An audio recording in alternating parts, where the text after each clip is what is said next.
I call this video Playing with Your Food. This video is really about some of the fundamental functionality that R has that lets you drill into your data. If you're coming to this from SPSS or SAS, this is going to seem a bit unfamiliar, but if you're coming from something like Python, this will feel pretty familiar to you. So first, we're going to talk a little bit about our data set, and this is a data set that was collected here at Fordham. We actually don't need to go too into the details about the data set for this video. We will in subsequent videos. Here's a little bit about the variables that are in the data set, but for the most part, we're just going to be looking at the more self-explanatory demographic variables that we have. Here's a look at the structure of our data a little bit more.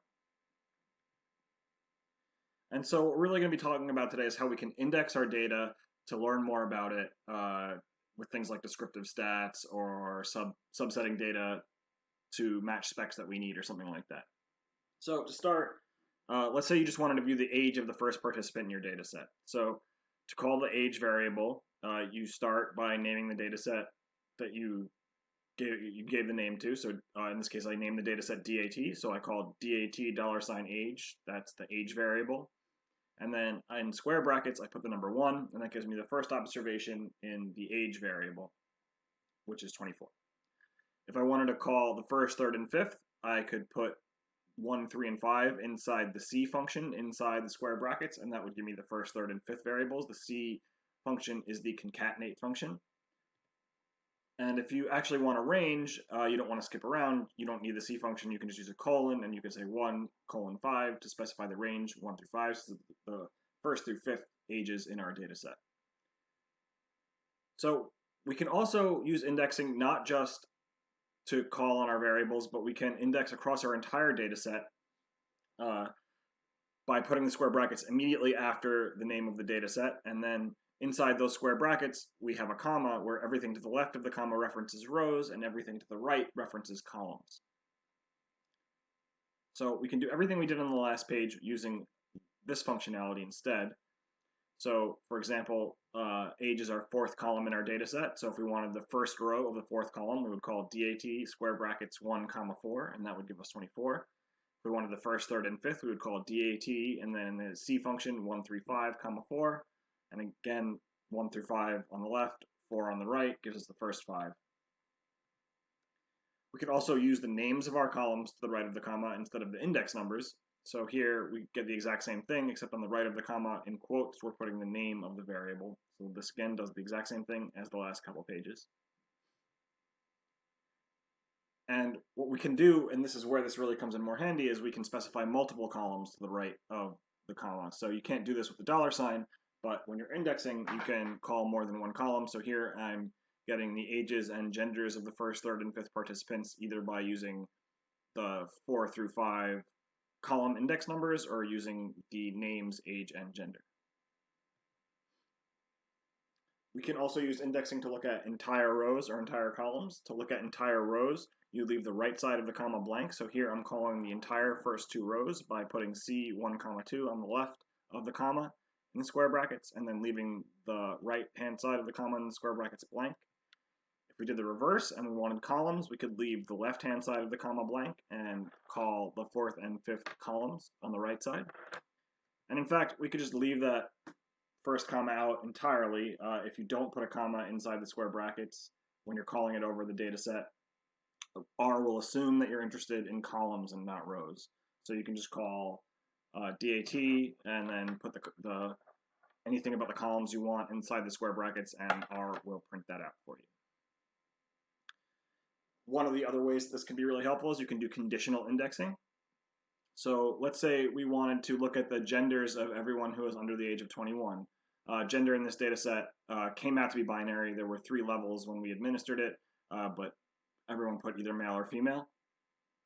So here we have the genders of everyone who is under the age of 21. So we call DAT $gender. That's giving us the gender variable. And then inside the square brackets, we're saying DAT $age is less than 21. And that gives us the genders of each participant who is under the age of 21. And we can do this the same way by putting gender in quotes to the right of the comma and calling over the entire data set instead of using the $sign. This gives you the same thing. If we wanted to know exactly how many males there were in our data set, we could subset the data set to only the rows that gender equaled male. So we do that by saying DAT and then in square brackets DAT $gender double equal male, comma. So that comma is really important. If you don't put that comma in, then R is going to think you are referencing columns. And here what we're doing is we're referencing rows. Here we want all of the rows where gender equals male. It doesn't make any sense to say all of the columns where gender equals male because gender is a column. And then if we put all that inside the nrow function, that will tell us how many rows there are where gender equals male. We could also use operators in indexing. This includes logical or arithmetic operators, and we've looked at this with logical operators less than and greater than a little bit already, but you can also use things like OR. In this case, OR is the vertical bar. So here I'm saying I want the ages and genders of everyone who is either under 21 or over 70. So DAT $age less than 21, vertical bar DAT $age greater than 70 means age. I want everyone whose age is less than 21 or everyone whose age is greater than 70. And on the right of the comma, I'm calling age and gender to get both the age and gender columns. And if we wanted to be really convoluted, we could do this a slightly different way by saying DAT $age is less than 19 plus 2, which is 21, or it's greater than 33 times 3 minus 29, which is 70, and that gives us the same thing. It's just a way of showing that you can also use arithmetic operators inside of square brackets. And another thing we can do is we can get conditional summaries of our data using this indexing. So here I'm using the table function. The table function will give you a breakdown of a factor. So here we can say DAT $gender subsetting to being below the mean age. So what I'm calling here is the breakdown of gender for all participants who are below the mean age in the data set.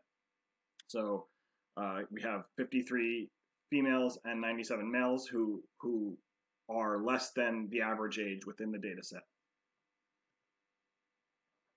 If we wanted to simply get the mean age of males and females separately, we could subset the data. So here I'm calling DAT $age, square bracket DAT $gender double equals female. So that gives us all of the participants who have gender equals female. And I'm taking the mean of their age and then doing the same thing for male.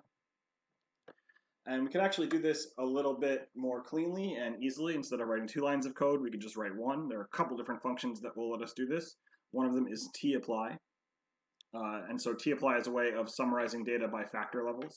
So here the first argument is the variable that you want to summarize. The second is the factor or factors that you want to summarize over. And the last is the function that you want to use to summarize. So here I'm summarizing age by gender with the function mean. So I'm taking the mean of age by gender. A different way to do this is with the aggregate function. It does basically the same thing. It's a little bit different. So aggregate, instead of using the type of syntax that we looked at before, uses what we call a formula syntax. And we'll see this a lot more with statistical formulas. So here the way the formula syntax works is everything to the left of the tilde is the variable that you want to summarize, and everything to the right are the factors that you want to summarize by. Then you call the data set, and then you call the function. And so here you actually don't need DAT $ anywhere because you're specifying the data set as an actual argument. And as you can see, this gives us the same thing as before. And you can use either one of these to summarize over multiple factors. With tapply, you need to put the multiple factors that you want to summarize over in the list function. Whereas with aggregate, you just separate them by plus signs. And the main difference in the outputs can really be seen here is that tapply gives you the output in wide format, whereas aggregate gives it to you in long format.